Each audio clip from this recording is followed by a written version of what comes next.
blood butter.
Your bride.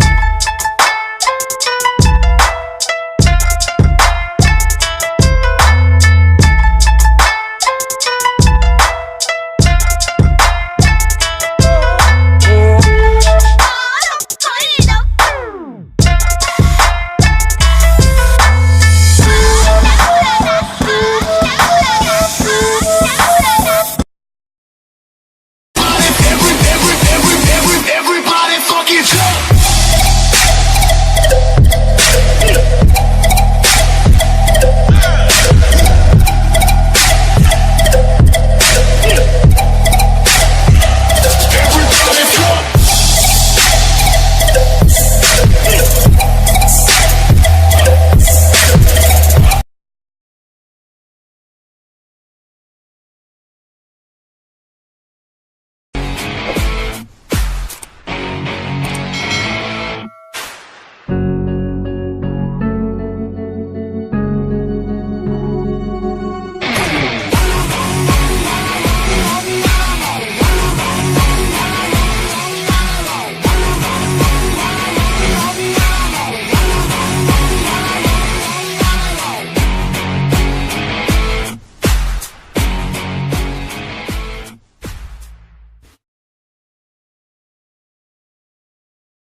आज से गोपाल मठ में सिर्फ एक ही भगवान की पूजा की जाएगी। हाँ, सुन लेना तेरी बात। तेरी माँ रूबी बाप चुतिया।